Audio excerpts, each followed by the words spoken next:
Hello and welcome to Antimatter Garage. Actually, I'm going to be optimistic and say welcome back to Antimatter Garage. That's right. Today we're talking evaporative emission systems. I'm going to give you the definitive guide on your MR2 Spyder, whether you have a 1ZZ or a 2ZZ, because as it turns out, I looked at the schematics and they're identical. So the only difference might be in the components. If you have a 2ZZ from a Celica or a Corolla Matrix, Corolla, whatever they call them, then the actual device may have a slightly smaller port, which is what happened to me, versus the larger one on the MR2. But the devices, the system, the layout, it's all the same, and I'm going to show you how it works so you know for certain that you've got everything connected correctly. When I connected up my EVAP system, I went online and I found, I want to say on Spyderchat, some diagram, somebody explaining where the stuff went. And, you know, hook here to hook to there, and it looks like this. And I did that assuming that I got it right. So what I've decided to do is go through this entire system exactly as it is and give you the definitive guide to how to connect up your EVAP system. And I'm going to show you which VSV is which, and then show you how the lines connect. I'm going to start with this diagram, which I have verified is the same as this diagram here. This one's for the Celica, this one's for the MR2. They are the same. The actual devices used were a little different, and originally when I put my 2ZZ engine into my Spyder, that's one of the things that had me hung up. But after doing some research on various resources that I'll put in the description, I have determined that the pressure switching valve is normally closed. The CCV is normally open, and the EVAP is normally closed. Now I've checked two of these. Now I just need to check the third one. Here are the three VSVs on the MR2 Spyder. This first one is the CCV VSV. This second one is the pressure switching VSV. And this third one is the EVAP VSV. Here are all three in the schematic diagram. And you can see they all three connect the same way, so they can all be tested the same way. These three lines, they're black with the red wires, all go to voltage. So that's the plus. That's pin 2. You can see they come over here and connect through a fuse. The computer, when it needs to activate these, will send these to ground. So pin 2 on all three of them is positive, pin 1 is ground. I know from this other research that the CCV valve right here is normally open. So I should be able to blow through this valve when there's no power applied at all. Here are the two ends.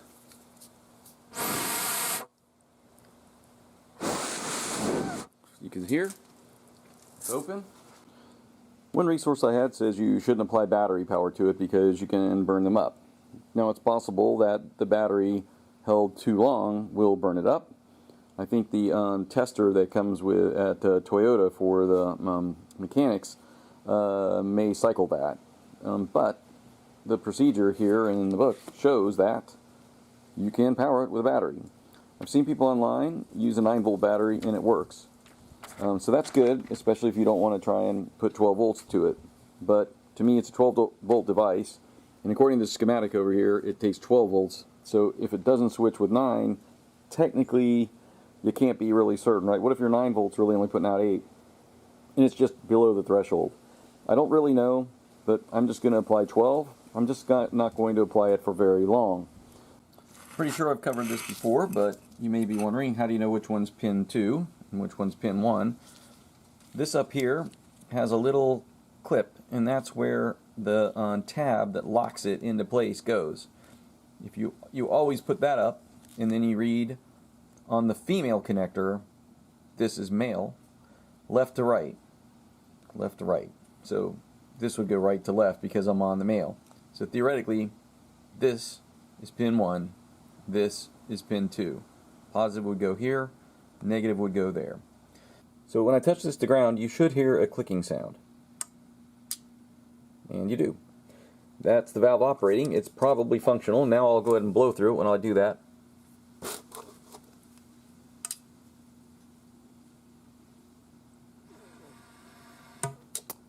So that was kind of funny because I was blowing out, and then when it clicked shut, it was quite jarring, actually, more so than I expected it to be. So yeah, that's working.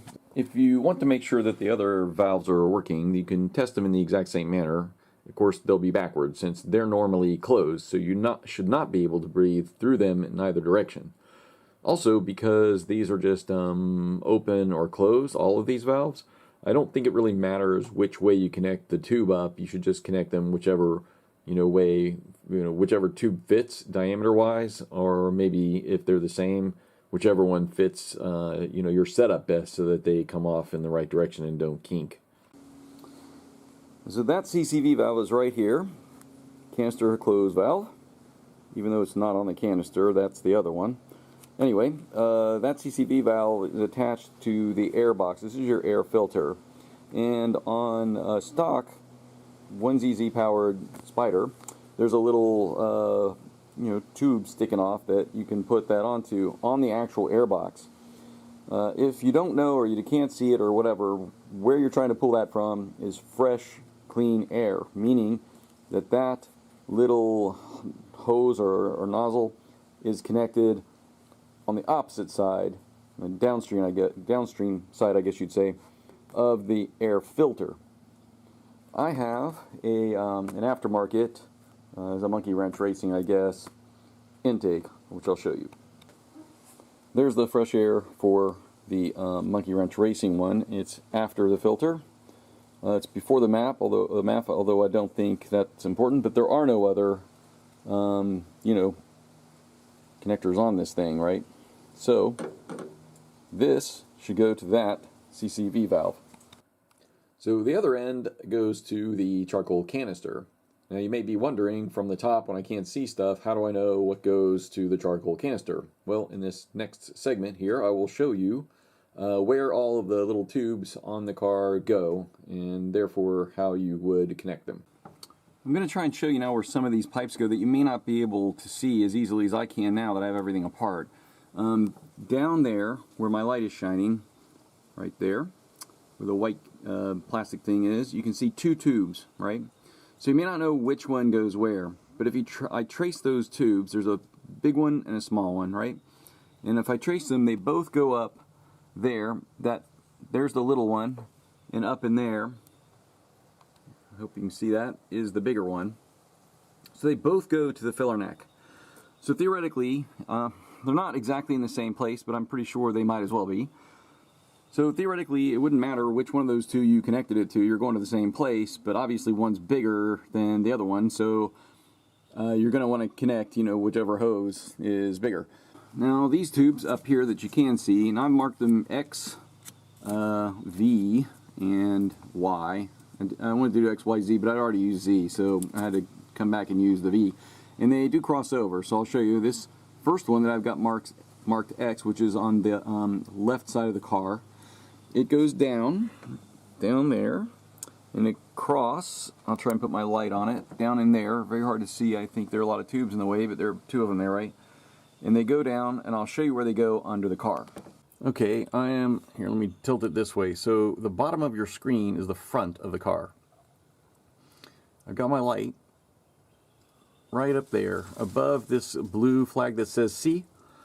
Above there, this is where they come down, right?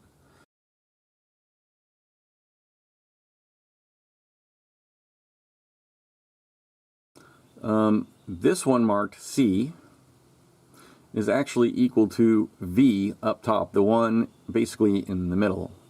And this rightmost one that I've got my light on here, that's the one that's leftmost at the top where I just showed you. That was the one marked X. This one that's leftmost actually goes forward, right?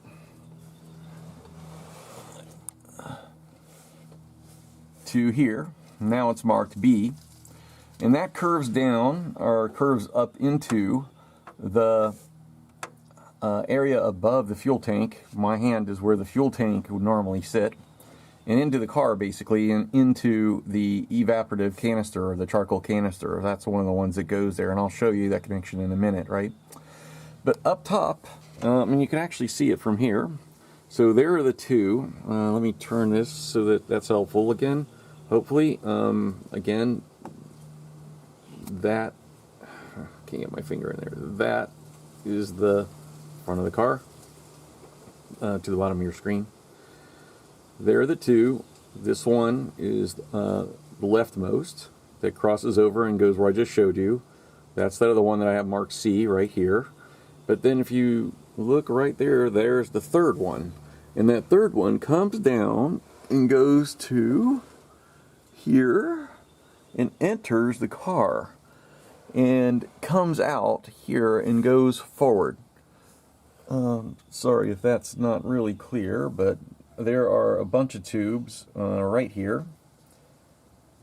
And it's one of them, and it goes, so like, there's a parking brake cable, here's a tube, it looks rubber. It is rubber, there's coolant, so there's all kinds of stuff, right? So, right now I can't put my finger on it, but I think it's up behind there. If you look there where my light is, I think I can see it tucked in there, right? But what it does is it goes forward, so now all I have to do is figure out what goes forward. Okay, mystery solved. This third one down here that I've got marked Y, it's a relatively large diameter. I think it's about the same as the others, but anyway, that guy goes forward all the way to the brake booster. So this has to go to a vacuum source. So I think following those lines on the car is just about it. The rest will be on the gas tank or on the charcoal canister. So let me turn my attention to the gas tank. There's a gas tank. At this end, we have the vapor pressure sensor, which shows as a separate line going to a sensor on the diagram, but it's actually directly on the fuel tank, so you can mark that one off.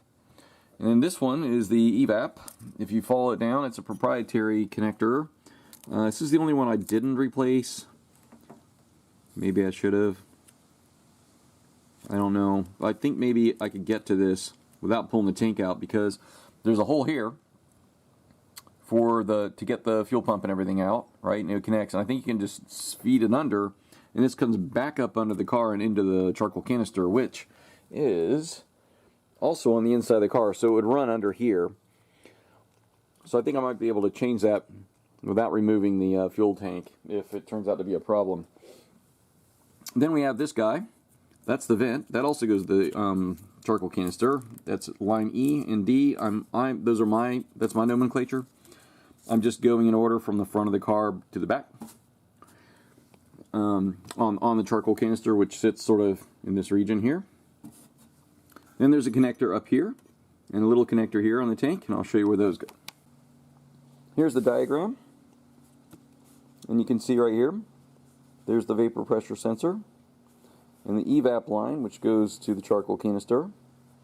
And here's the check valve, which honestly I don't think they really break. When you have a leak and you think it's in this area, it's probably the gasket that goes around it.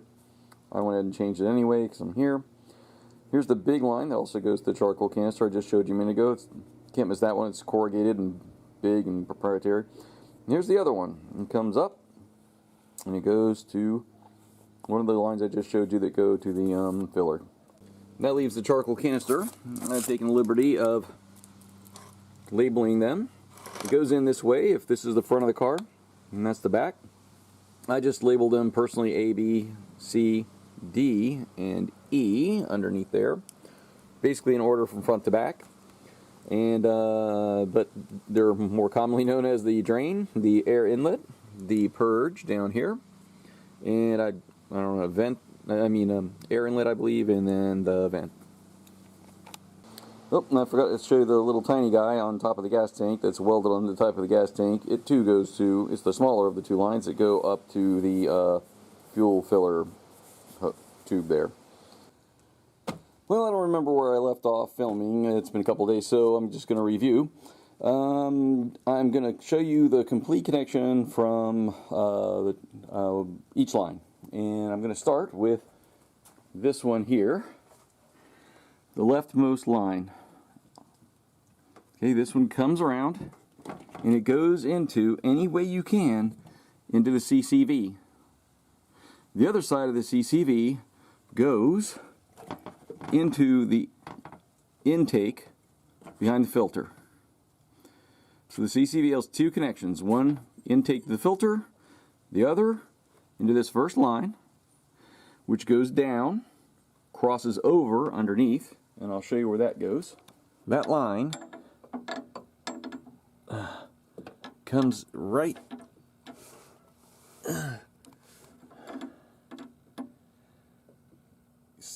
this line here. It's right behind that. This line here, and it goes through this, or over the top of this guy here. And I should point that this pointer is now pushing toward the front of the car. It's easy to get lost under here when you see it on video. So if it comes through, and it goes right there. So that's CCV, and it comes up, and it's in the second position from front to back of the lines attaching to the charcoal canister. Here they are on the top side. It would come in B into the charcoal canister.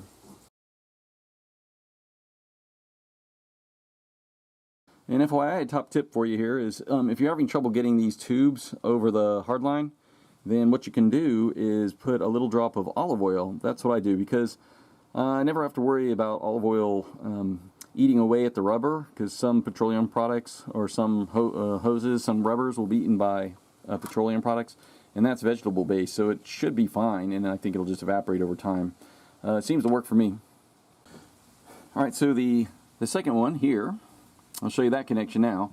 It actually comes from the throttle body, one of the ports on the throttle body. You should pick one that's the same size, right?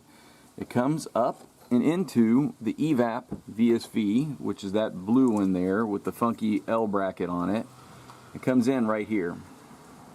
I went ahead and put a little zip tie on there because it was at an angle and wanting to come off, but it all depends on the nature of your vacuum tubes. In my case, mine was kind of soft. So anyway, it comes into the EVAP. There's only an in and out on the EVAP, and theoretically it wouldn't matter which side, because again, it's just an open and closed thing. So it comes into the EVAP, and it goes out of the EVAP, and comes around and into that second line. And I should point out that in between is this device. I have no idea what that is. That's closest to the metal hardline. And then also the EVAP port for checking. That's on that side of whatever that is. That goes under the car and comes out on the left side, and I'll show you that right now. So it comes down, and it kind of crosses over because the first line is now on the left side of the car. I've got my tool on it right there, and it crosses. This one comes to here. Like I said, it crosses over. So this is on the this is the left side of the car. This is the right side of the car. I'm backwards because, again, that's the front of the car I'm pointing at. And it attaches here and comes through over the firewall, where the first line was a hard line that came out right here on this side of the firewall. This one is soft, and it comes around and attaches to the charcoal canister inside the car. It's in a third position going from front to back.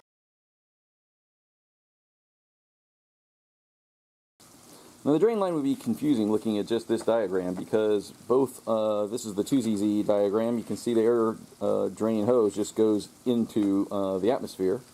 And on the 1ZZ engine from the MR2, it also just goes nowhere. Despite that, on the car, it is actually connected somewhere, and I'll show you where that goes.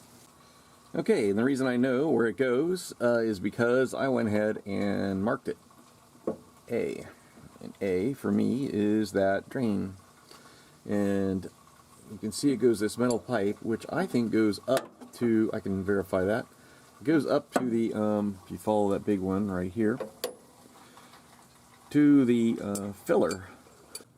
Yep, I verified it. If you look there, there are actually 3 hard lines that go to the filler pipe. You can see the biggest one sitting right there. That one, where the light is the air drain. Despite the diagram here, which shows it going nowhere, it goes to the filler cap which in this picture only shows 2, right? Also, when you put it on, there's a little white mark, and that little white mark on the hose indicates where it's supposed to go into this little kind of a clamp thingy here.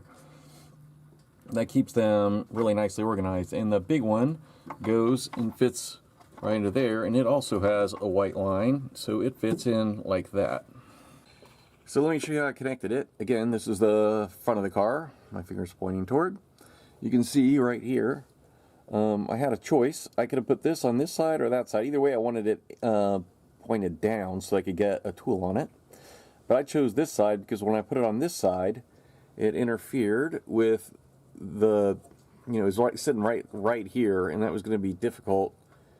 Here we go. To maybe get this next pipe on. So I decided to put on the other side because it's still accessible from under there. All right. So I'll show you the next two. Again, the front of the car is at the top of your screen. And these 2 lines here, the clutch line's in the way, I'll try and move them. Those 2 lines there both go to the filler neck. So, all right, so this little guy, I think I'm just going to reuse the one that came with it, and I'll show you what that looks like. Here's the hose. I will replace it after all. It does have a nice white mark on it, which is convenient for telling you where it goes. But I noticed that I was able to get a pretty close match at the parts store, both in outside diameter and inside diameter. So I probably will just go ahead and replace it with this new one I've got. But there's the hose. It just occurred to me, I didn't make a note of it, but I do remember that I didn't realize this was attached to the tank when I was pulling the tank out, and it got kind of stretched. So I've decided when I use this new one that I'm going to make it just a little bit longer. That may make getting the tank in and out easier, because I remember thinking, oh, if I just had another inch or two. So, well, now I do, and I'm just going to do it that way. Now these next 2 connections that go to the pressure switching valve would be something we could easily tackle, because you don't have to do those connections at all. The pressure switching valve, VSV, is actually on the charcoal canister. It's part of the charcoal canister, and I can show you one I have out of the car.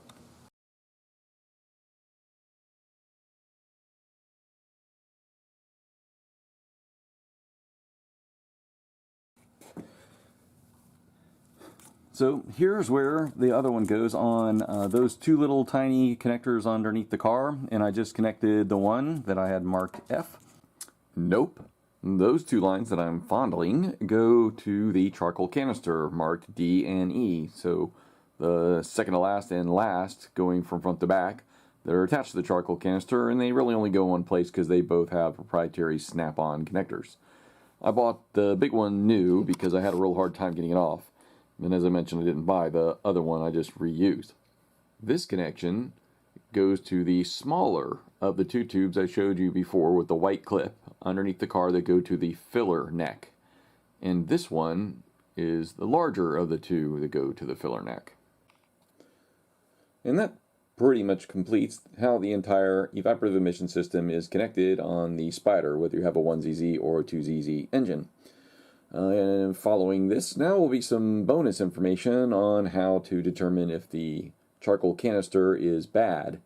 And I should point out that if you get the P0440 code, I'd say 90% of the time it's the charcoal canister that's going to be bad. But you should probably go ahead and change the gas cap to begin with, just because that's super cheap and super easy, so you might as well tackle that first. So the bonus material that I promised you is going to actually be in the next video. That all be just charcoal canister related.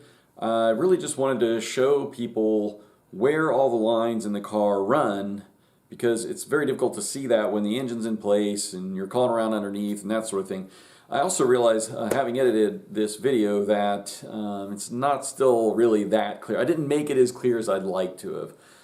The problem is when you record a lot of stuff and then time passes, you know, or maybe you put it all back together or whatever, it's difficult to go back and record something else. And I have a tendency to be long-winded anyway, so I'm hoping that I've given you enough various views that if you were working on your own Spyder, that you would be able to match up those views and go, okay, well, that's where my line is. And you'll see much better in 3 dimensions than you can in the 2-dimensional space of a video. So anyway, I hope that tells you where all the EVAP lines and things go and explains the system a little bit and helps you out. If not, take a look at the next video on the charcoal canister and how it solved my P0440 code.